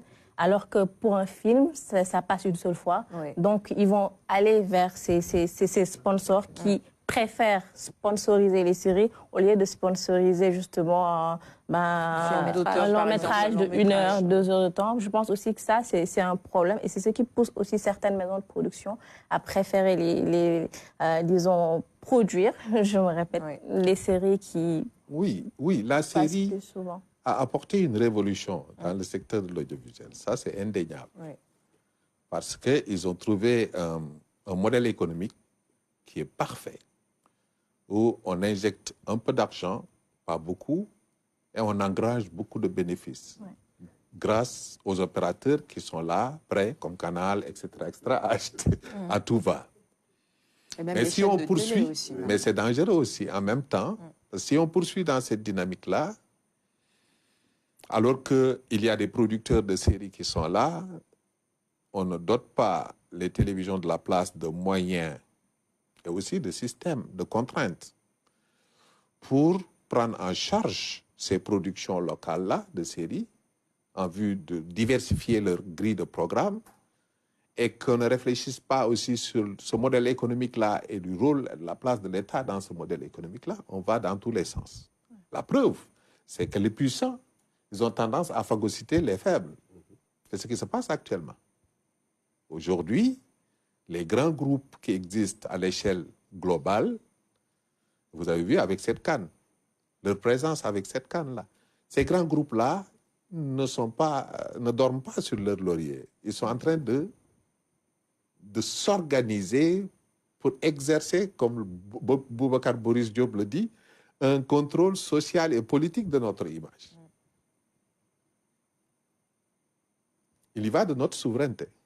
La souveraineté, c'est aussi le financement. Exactement, Ça, exactement.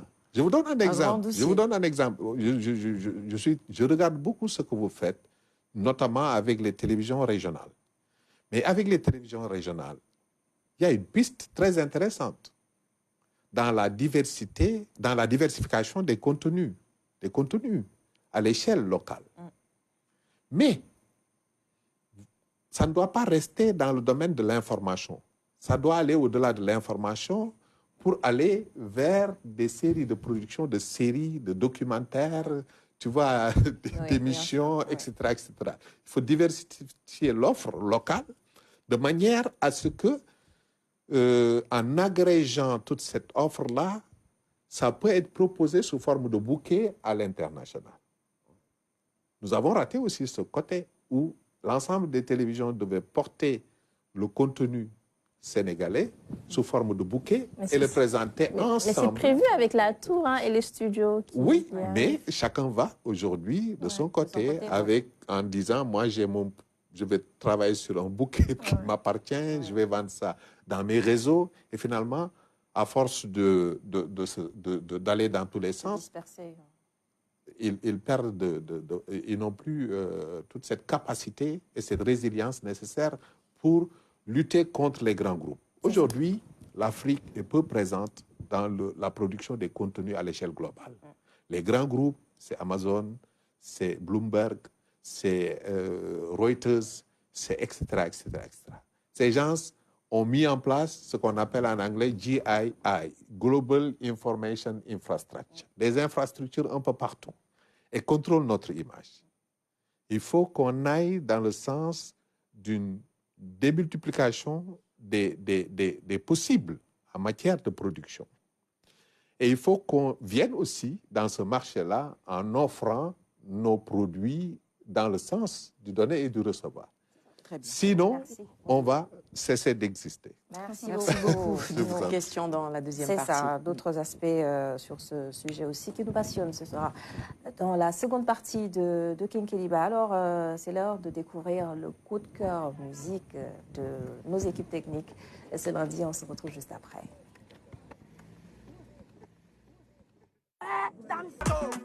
Vous avez ce clip que l'on adore, le clip ambiant.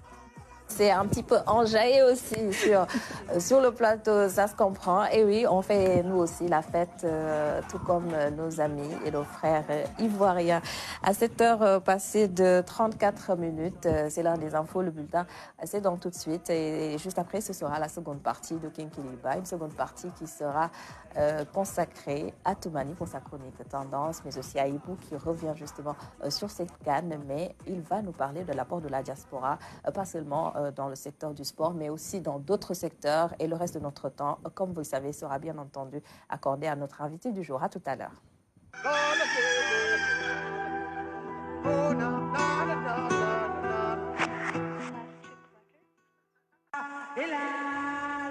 La cérémonie officielle constitue la dernière étape de la célébration du 144e anniversaire de l'appel de Seydina Limamou Laye. Pour l'occasion, le ministre de l'Intérieur a dirigé la délégation gouvernementale.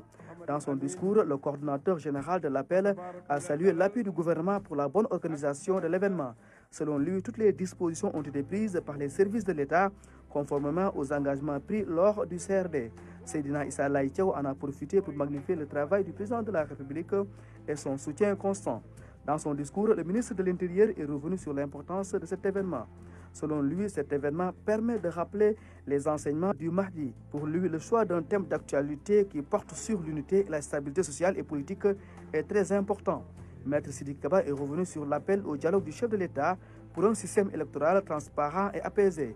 Il en a profité pour transmettre les remerciements du chef de l'État et prier pour un Sénégal de paix. Prenant la parole, le porte-parole de la famille layène a d'abord abordé la vie et l'œuvre du Mahdi. Mamoudou Lamine Laye a invité les Sénégalais à cultiver la paix. Il a salué la présence des familles religieuses et l'appui de l'État pour la réussite de cet événement.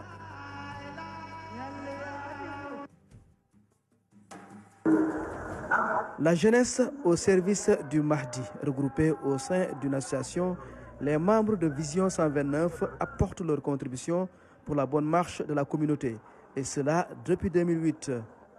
Au début, nous avions comme objectif de faire des tours de famille pour regrouper toute la famille de Seydina Limamou alayhi salatu wassalam, tous ses petits-fils. Ce n'est qu'après qu'on s'est rendu compte que nous avions du potentiel et qu'on pouvait quand même un peu agrémenter les choses et élargir notre champ d'activité. On a décidé d'inviter les fidèles et tous les croyants qui voulaient participer un peu à la construction de cette communauté, donc servir le Mahdi, comme notre slogan le dit. Et c'est à la suite de cela que nous nous sommes ouverts et que beaucoup de membres aussi sont venus rejoindre l'association. Et depuis lors, nous œuvrons carrément pour la bonne marche des activités de l'association. À l'approche de ce grand événement, ils ont mené beaucoup d'activités dans tous les villages. Cette année, nous avions comme objectif 70 tonnes et par la grâce de Dieu, on a pu avoir tout ça. Et aussi, il y a eu 3000 bouteilles d'huile de 5 litres que nous avons eu à distribuer. Et pour la distribution, ça ne se limite pas seulement à Yoff. Donc on a donné certainement à toute la famille du Mahdi, mais aussi on a donné à diverses personnes issues de Yoff, diverses familles démunies. Mais nous avons élargi les choses. Nous sommes allés à Ngor, nous sommes allés à Cambérène, nous sommes allés à Malika, Yembel. Et cette année, l'innovation de taille et notre visite au niveau de Kayar. L'opération Sokhna Koumba Diagata, qui est la mère du Saint-Maître, qui est la mère du Mahdi, qui avait l'habitude aussi d'avoir des invités, d'avoir beaucoup de personnes qui venaient et elle servait tout le temps des mets, qui leur servait aussi des mets déjà et qui les hébergeait. Pour la bonne organisation des activités de la communauté laïenne, ces ambassadeurs du Mahdi apportent un soutien considérable concernant la logistique et la sécurité. C'était un programme 7-7 qu'on faisait, ça a duré 15 jours de base. 7 jours, on laissait ici, dans cette sainte place, 7 jours pour faire le tamisage complet. On procédait au nettoiement des rues et des ruelles de Yoff, au nettoiement de la résidence du Khalif et de ses frères, au nettoiement aussi de la place de la grotte Khountama et au nettoiement de aussi Cambérène. Concernant le nom de leur structure, c'est tout un symbolique. Nous souhaitons amener la communauté dans une autre dimension. Et donc c'est ce qui a motivé le choix de Vision. Pour le 129, il y a le chiffre 63 et 66 qui se rejoignent. La somme, c'est sa forme 129, 63. C'était l'âge du prophète Seydina Mohamed alayhi salatu wassalam quand il était à la Mecque. Et 66 ans, c'est l'âge de Seydina Limamou alayhi salatu wassalam lorsqu'il est venu ici, au Sénégal. Donc, si on a fait cette somme-là. Pour le rayonnement et la vulgarisation des enseignements de Seydina Limamou Laye, ces jeunes comptent apporter leur dynamisme avec comme leitmotiv la jeunesse au service du Mahdi. Une signature d'accord qui scelle le renouveau au niveau des industries chimiques du Sénégal, ICS. Après avoir paralysé le travail pendant des jours pour exiger 1% des bénéfices des ICS, représentant 6 milliards 290 millions, les syndicalistes ont finalement obtenu gain de cause. Grâce à la médiation du gouverneur de la région de Thiès, ils ont réussi à avoir une augmentation de 2 milliards 850 millions sur 3 ans. Une augmentation historique selon les représentants syndicaux. Je pense qu'à travers l'expérience que nous avons vécue, on se comprendra mieux. On espère que dans le futur, que nous n'arrivons pas en tout cas à cette situation. Nous encourageons les deux parties en tout cas à assainir le climat social, de faire de telle sorte qu'on ait un apaisement, en tout cas des esprits et des cœurs. Je pense, monsieur le gouverneur, que l'accord que nous allons signer dans quelques minutes rentre exactement dans ce cadre-là. Il est équilibré, il permet de répondre à une demande et en même temps, il ne perturbera pas les équilibres globaux de l'entreprise. L'accord n'a pas été facile à obtenir. Il a fallu plusieurs rencontres soldées par des échecs avant que l'autorité administrative ne réussisse à obtenir cette somme. Cette augmentation des salaires va améliorer le pouvoir d'achat des travailleurs, dont le nombre tourne autour de 1200 agents, et aura un impact certain sur l'augmentation de la productivité. Nous allons aujourd'hui signer notre accord qui ramène la paix et qui permet aux travailleurs d'améliorer leurs conditions de travail et leurs conditions d'existence. Le montant, il porte sur 2 milliards 850 millions que nous avons obtenus de la direction générale. Ils méritent plus, ils veulent plus, mais je leur ai dit que tout se fait dans le temps. Une fois cette entente trouvée, la revalorisation des bénéfices alloués au personnel des ICS obtenus, le gouverneur n'a pas manqué de donner des conseils aux dirigeants et délégués syndicaux. Il faut d'abord que la direction générale respecte les travailleurs et les délégués syndicaux. Il faut que vous leur donniez plein de considération. Quant aux délégués syndicaux, vous aussi, je vous ai demandé, et en vous parlant droit dans les yeux, qu'il y a une attitude attendue d'un responsable. C'est d'abord l'esprit d'ouverture. 2, c'est l'oreille attentive qu'il faut prêter à la direction générale. Le gouverneur Oumar Mamadou Baldé promet de toujours soutenir les travailleurs pour une amélioration de leurs conditions de travail. Il a aussi indiqué être entré en contact avec les responsables des ICS basés à Dubaï et repreneurs de ce fleuron de l'industrie sénégalaise qui était alors au bord de la faillite. Je suis très content et très fier du groupe aussi parce qu'on a été repêché. C'était pas facile, mais avec le mental, on a pu se mettre ensemble et voilà, ça paye. Aujourd'hui, on est champion d'Afrique. Personnellement, il peut dire c'est une grâce de Dieu parce que au départ, j'étais blessé. À 2 jours de la liste, j'étais blessé. Donc voilà, malgré ça, le coach m'a fait confiance et il m'a appelé. Donc voilà, je peux dire merci à Dieu et tout. C'est plus qu'un conte de fées. C'est plus qu'un conte de fées. Franchement, j'ai du mal à réaliser encore qu'on l'a fait. Quand je repense à tout ce qu'on a vécu, tout ce qu'on a traversé pendant la compétition, les moments difficiles, les moments où on a été mené, les moments où on est revenu à la dernière minute, c'est extraordinaire. C'est une chance énorme. On est des miraculés. On a été chercher la coupe parce qu'on n'a rien lâché, parce qu'on s'est battu jusqu'au bout et on a montré qu'on était des hommes et qu'on savait rebondir malgré les coups durs. J'arrive même pas à mesurer ma joie, franchement.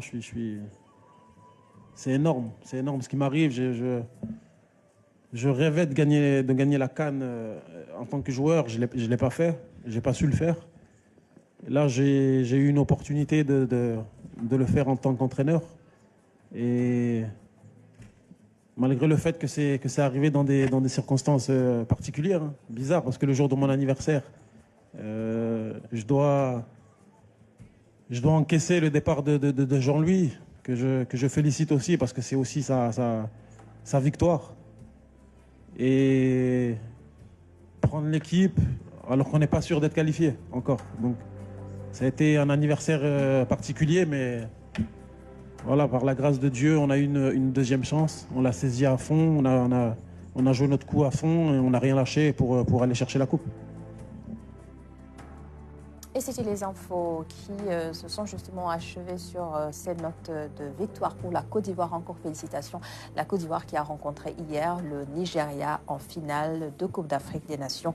Et le Nigeria, justement, sous un autre aspect, l'aspect de la mode. On a énormément de choses à découvrir dans ce secteur au Nigeria. Et nous en parlons tout de suite avec Toumani.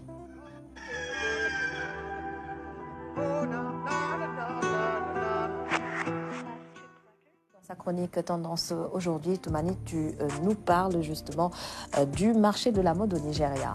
Tout à fait. Le Nigeria, c'est plus de 213 millions d'habitants sur une superficie de 923 000 habitants, 923 000 kilomètres carrés du moins. Et aujourd'hui, le Nigeria pèse énormément lorsqu'on parle de mode. Économiquement, le Nigeria, c'est le pétrole, mais pas que. Je vous propose de regarder cet élément pour voir un peu comment ils ont réussi à mettre en avant le Made in Nigeria.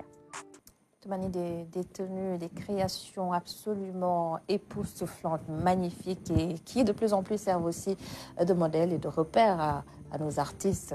Tout à fait, le Made in Nigeria, la mode au Nigeria aujourd'hui pèse énormément au niveau mondial. Il faut savoir que l'État ou bien les Nigériens accompagnent énormément les créateurs et les stylistes. Et comment? Lorsqu'on parle de musique aujourd'hui, de mode et musique, de mode et sport, il faut savoir que ce sont des domaines qui mettent en avant ou bien qui poussent justement la mode ou bien disons plus ou moins la culture nigérienne.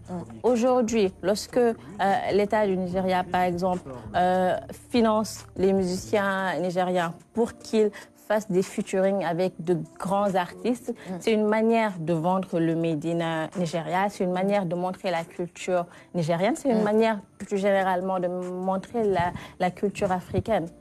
Lorsqu'on compare un peu le Sénégal au Nigeria, nous aujourd'hui, on s'habille comme les Nigériens et pourtant nous ne sommes jamais partis au Nigeria. C'est ça. Et comment est-ce qu'on connaît un peu cette culture au-delà du cinéma, au-delà justement du foot, etc. Mais ce sont les clips vidéo. Oui. Aujourd'hui, les artistes, si on prend Yemi Alade, qui a presté justement à la cérémonie d'ouverture de la CAN 2023, sa manière de s'habiller, mais également en tournant ses clips vidéo, elle montre un peu le Made in Nigeria. Nous, justement, disons à la fin, ça devient plus ou moins un réflexe parce que ce sont des tenues qu'on a l'habitude de voir, on apprécie, on voit le Made in Africa. Aujourd'hui, si on compare le mariage nigérien à l'Enetam ici au Sénégal, c'est quasiment pareil, alors que ce sont des dames qui n'ont jamais été au Nigeria.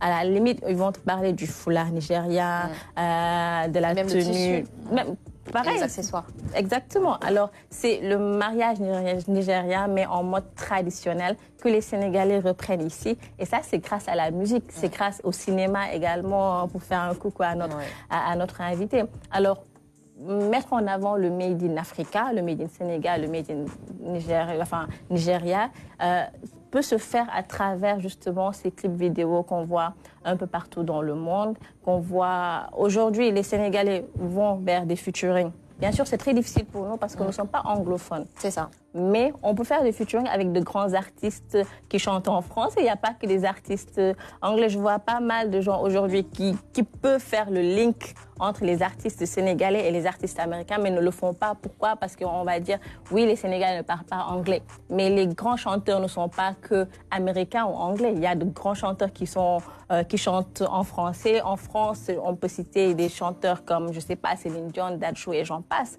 Aujourd'hui, si on prend l'exemple de Youssou N'Dour, qui l'a fait d'ailleurs, qui a fait des featuring avec de grands artistes, même américains, mais également français.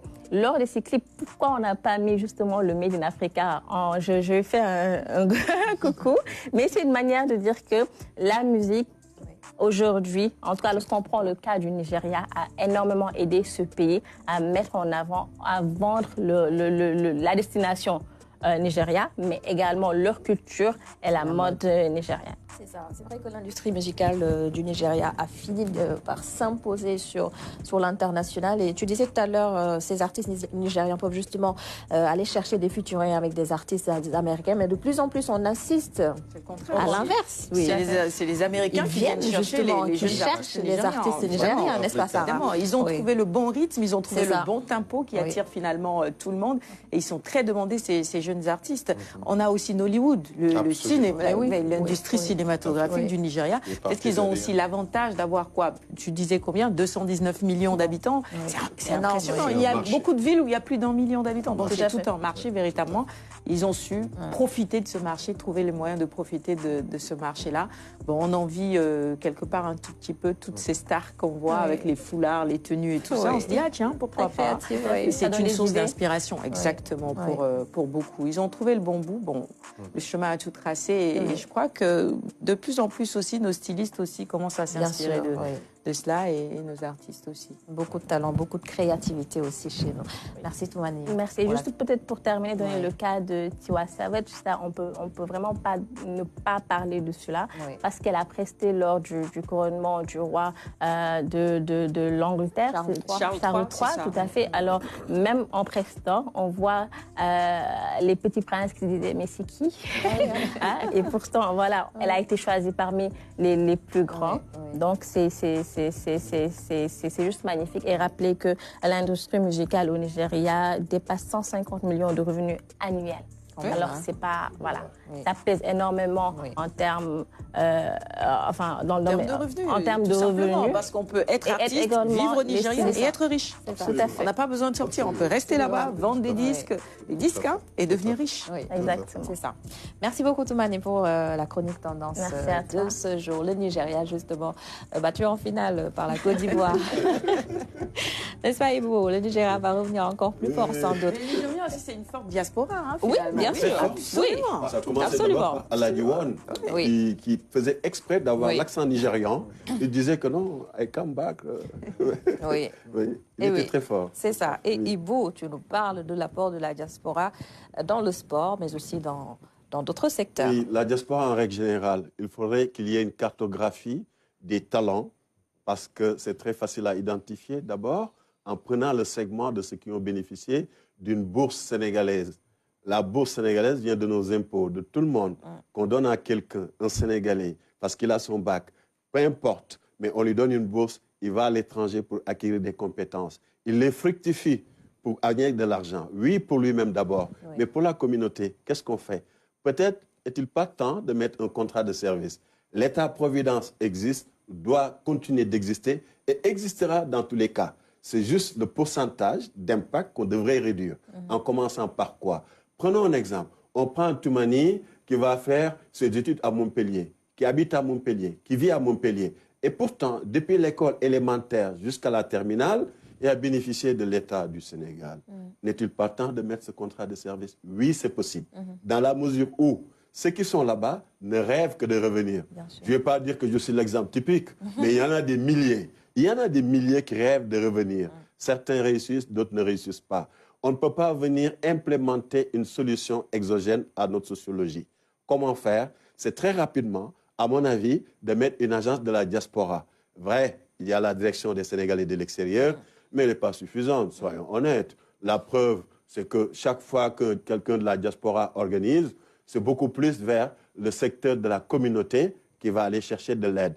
Les décès rapatriements, les assureurs devraient faire beaucoup plus d'activités avec la diaspora. Mais il faudrait d'abord identifier la tête de file. Ça ne peut pas être une personne, sinon ça va être privatisé. Mais plutôt si c'est institutionnalisé à travers une agence de la diaspora, là oui. Les gamins qui sont là-bas, qui ont du talent, il y en a certains que j'avais croisés à Lyon il y a quelques années, il avait breveté plus de 9 brevets dans l'industrie pharmaceutique.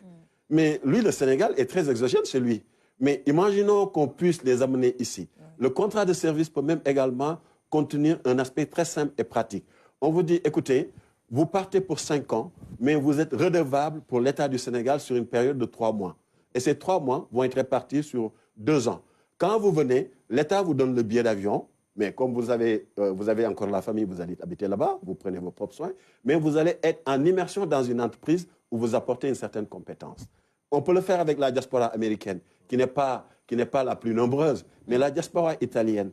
Il faut voir si une génération d'illettrés, ou en tout cas ceux qui avaient quitté volontairement l'école ou involontairement, qui sont partis chercher meilleur avenir en Italie. Mais les enfants sont scolarisés. Ces enfants-là, qu'est-ce qu'on en fait? D'abord, la langue, c'est l'italien. Est-ce qu'ils font l'anglais? Très peu. Le français, très peu. S'il y a un dispositif, ça permet d'absorber ces talents. L'autre côté où là je vais terminer, c'est que si on n'a pas une agence de la diaspora, comment on va faire avec eux? Comment on va faire avec ceux qui pesent 1000 milliards de francs CFA en 2016? Comment on va faire avec ces gens qui veulent être enterrés au Sénégal lorsqu'ils perdent la vie? Parce que chaque vie aura une fin. Comment on va faire avec ces talents que d'autres pays vont utiliser? Abou Diallo n'a-t-il pas un frère? Il semble que oui. Et les Moustapha Diallo qui sont partis. Et d'autres Sénégalais qu'on peut citer. Je connais des Mendy qui ont préféré jouer dans d'autres équipes que de revenir au Sénégal. Parce que si on a un répertoire, d'abord, une cartographie, ce répertoire permet. Et ils sont très sensibles les jours d'anniversaire. Moi, un jour d'anniversaire, très honnêtement, c'est vraiment exogène chez moi. Hein. Vraiment. Je m'excuse pour tous ceux qui n'ai pas eu à souhaiter les anniversaires. Ils se reconnaîtront. Donc, du coup, mais eux, ils sont très sensibles, c'est sociologique.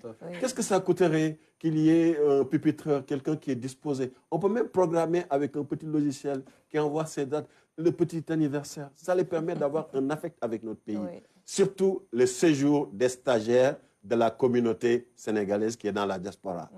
Ils sont là-bas, ceux qui font du management interculturel, ceux qui sont dans le développement durable. Ils ont les terrains ici. C'est ici qu'on devrait les faire venir. Il y a une année, nous, on s'était organisés avec des amis. On avait fait venir une dizaine de jeunes Sénégalais, franco-sénégalais, parce qu'ils sont souvent binationaux. On les avait dispatchés à l'intérieur du Sénégal, de Haïré Lao, Goudiri, Fass Touré, etc. Et on les a dit, écoutez, vous faites un diagnostic de qu'est-ce qu'il faudrait ici. Mais ce document, quand on l'a eu, mais on était hallucinés. Ils l'ont fait en 3 semaines. Limite même, il y a, je pense, 2 ou 3 qui ont demandé une prolongation pour rester encore au Sénégal. Et après, qu'est-ce qu'ils ont fait plus tard? Ils sont revenus eux-mêmes porter de projets. C'est ça. Donc, on peut le faire avec l'agriculture dont on a besoin. On peut le faire avec l'éducation. On peut le faire dans tous les secteurs, mais pas juste d'envoyer de l'argent. Sachant qu'ils souffrent là-bas, certes.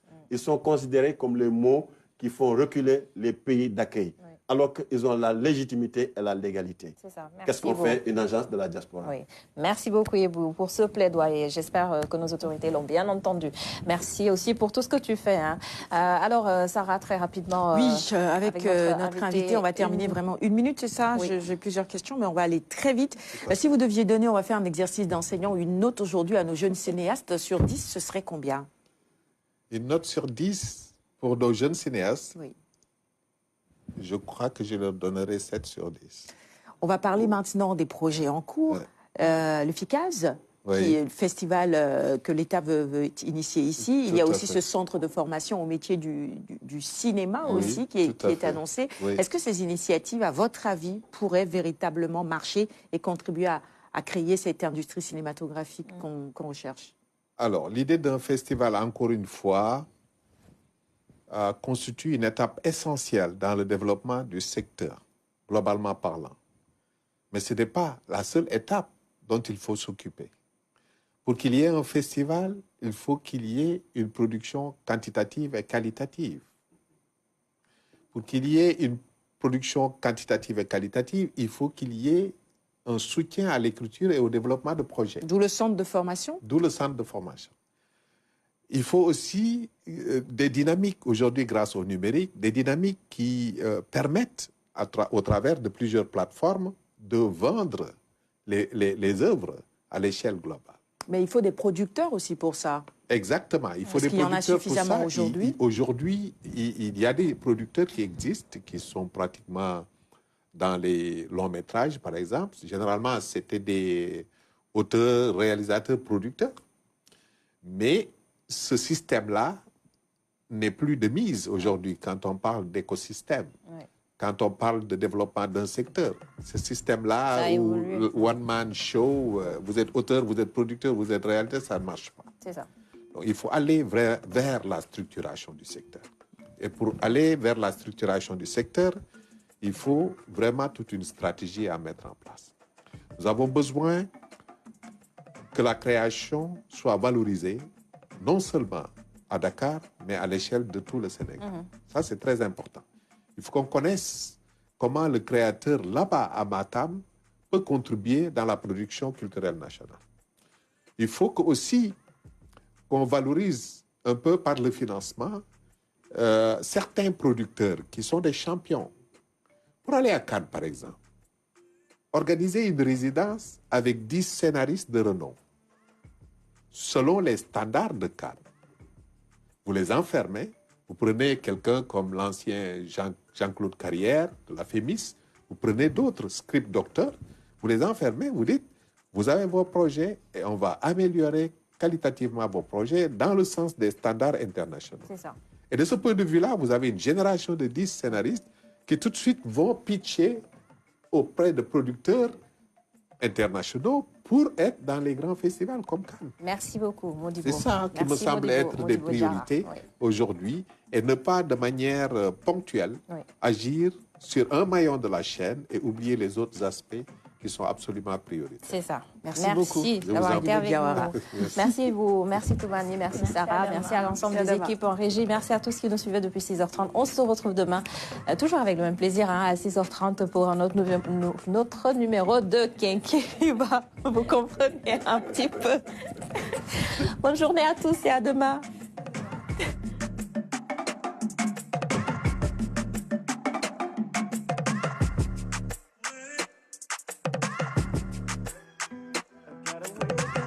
Early in the morning, a long way but go because I gotta find my way. The Lord need to stand up, get better warning, which makes me know where we align what's left.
waaw mbokk yi maa ngi jaxaaw jaxaaw mooy capitalu Sine jaxaaw ñu ngi ko sos ci 1286 buur Sine bu ñu wax Wasila Fane. fii nag am na signification. fii lañ daan fale buur garab gi ngeen di gis fii la ñuy fale buur fii fal nañ fi juróom fukki buur ak benn 51 roi falu nañ ci penc mi.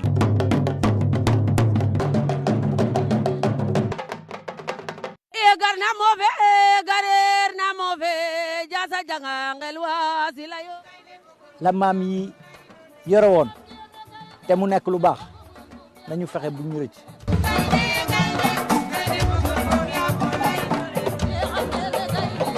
fii nga xamante ne mooy éco musée bi. gis nga mbubb yi nga xamante ni buur daka daan sol nga xam ne boo ko xasee sol bal du la dal ak xeej yi nga xamante ni teg nañ ko ci ngir won leen matteelu démb.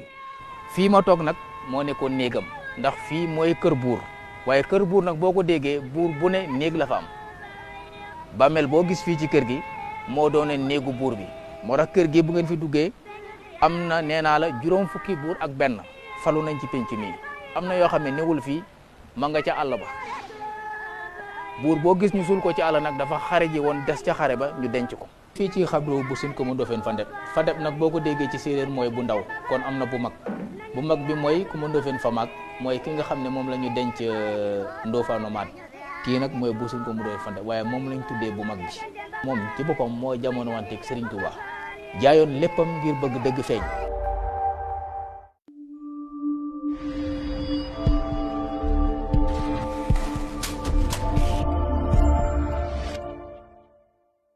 national RTS ñu leen di nuyu di leen dalal ak jàmm ci seen farmereelu numéro sunu kaan jëm ci Coupe d'Afrique bi nag tey jii mu doon final bi doon dox ci diggante Côte d'Ivoire ak Nigéria Côte d'Ivoire nag mujjee am ndam ci kaw ñaari bal ci benn daal di jël li nga xam ne mooy ñetteelu trophée jëm ci li nga xam ni moo doon Coupe d'Afrique des Nations nga waxtaane ko nag saa su ne comme ni ñu ko doon defee ñu ànd koog suñu taskati xibaar ak consultant yi nga xam ne moom la ñuy àndal saa su ne Abdou Salam Lam nuyu naa la. mais maa ngi fedd di nuyu Ban di nuyu Diagne. li mu sol rafet na lool. waaw moom il célèbre déjà la victoire. waaw tey Côte d'Ivoire la kii de. oui di nuyu Pape Alou l'ami de Diagne. di nuyu sunu doyen Ndofène. mais di sant yàlla aussi. tout à fait wax dëgg yàlla ci dañ ko commencé woon ci bismillahi rahmaani rahim. aujourd'hui alhamdulilah bi ni yàlla indi ba peut-être le dernier plateau de la finale. peut-être après mu des ay évaluation. tout à fait Pape Alsane nuyu naa la. mais maa ngi lay fay Abdoulaziz Ba di nuyu ñëpp ñu ma seqal plateau bi comme d'habitude l'équipe au complet très belle équipe franchement c'était une très belle aventure ça se termine ce soir mais que du positif également on salue les internautes ainsi que les téléspectateurs de Sunukan. tout à fait Père Ndofène ñu ngi lay nuyu. maa ngi lay fay di la jox sa wàccuwaay di nuyu Salam di nuyu xaritu Diagne bi di nuyu Diagne di nuyu sunu mbokk yi ñi nga xam ne ñu ngi ñuy seetaan tout à fait parce que kii wax moom ku koy seetaan la bëgg tout à fait di leen gërëm di leen sant di sant yàlla coon daf daan wax lu nuyoo tàggoo na kon nag door nañ ko ci bismillahi rahmaani rahim yal na yàlla def ñu jeexal ko ci alhamdulilah rabbil alamin amiin amiin amiin Mourou Diagne ñu nañ la fay naa la Abdou Aziz Ban di fay Père Lam di fay mon ami mon frère Pape Alsane l'ami des 3 points de suspension di fay Père Ndofène Falen bi tey nag di ngeen ko gisee je suis aux couleurs je suis pas aux couleurs je suis habillé au style vestimentaire des Ivoiriens waaw sama binôme bi Anta Seck moo jógee Abidjan indaaleel ma ko moom daa sentiroon nag victoire bi daa mel ni parce que gis nga tampon éléphant bi ma ko joxee baax mais man Côte d'Ivoire de pare woon naa seeni mbir yàgg nag kan bi dama leen doon gunge rek waaw dóoree Sénégal la nga xamoon ni dama leen gunge rek ñëw ba tey ci sunu kaan kon daal di tàmbali ak li nga xam ne moo di actu kaan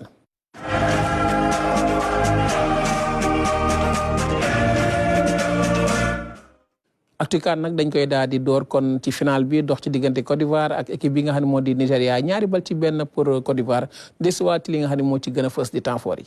Avec cette équipe du Nigeria en ne lésinant pas sur les efforts, en ne calculant pas, il était défenseur, il était attaquant, il était ailier, il a tout joué, il a tout fait dans cette équipe du Nigeria. Et le coup d'envoi est donné par les Super Eagles du Nigeria.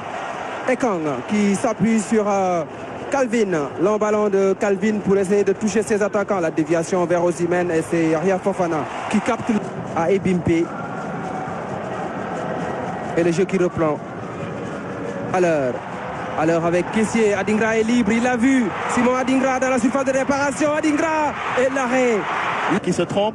Et puis le contre favorable pour Iwobi. C'est le contrôle là qui est long. C'est le contrôle là qui est long parce qu'il aurait, s'il avait bien contrôlé le ballon, il aurait pu peut-être tenter de trouver Victor Osimhen au deuxième poteau. Très bien défendu de la part de Kosunu. Félicité par Sergio Aurier. Le corner de Lookman bien tiré au premier poteau. La déviation de Chukwueze. Ekong Troost-Ekong qui ouvre la marque devant cette équipe ivoirienne. Drogba, bouche bée, Troost-Ekong, buteur face à cette équipe ivoirienne en phase de groupe sur penalty.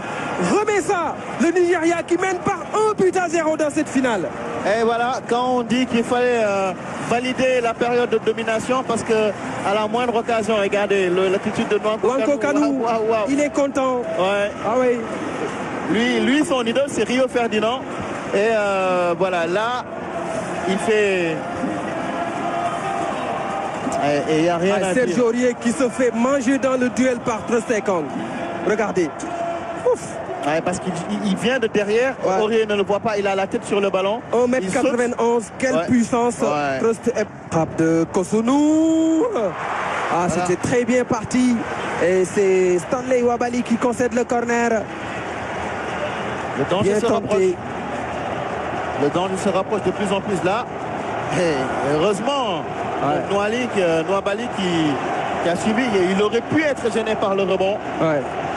Odilon Kosunu qui évolue au Bayer Leverkusen en Bundesliga. Corner bien tiré. Kessié. Voilà. Franck Kessié. Kessié qui égalise pour les éléphants de Côte d'Ivoire. On le disait, c'est une équipe miraculée qui peut faire basculer le match à tout moment. Et voilà. Je disais tout à l'heure, le danger se rapproche du côté nigérian. Il fallait réagir. Malheureusement, voilà, c'est là aussi, c'est sur coup de pied arrêté. Franck Kessié qui reçoit le ballon au deuxième poteau alors que toute la défense nigériane a regardé le ballon traverser.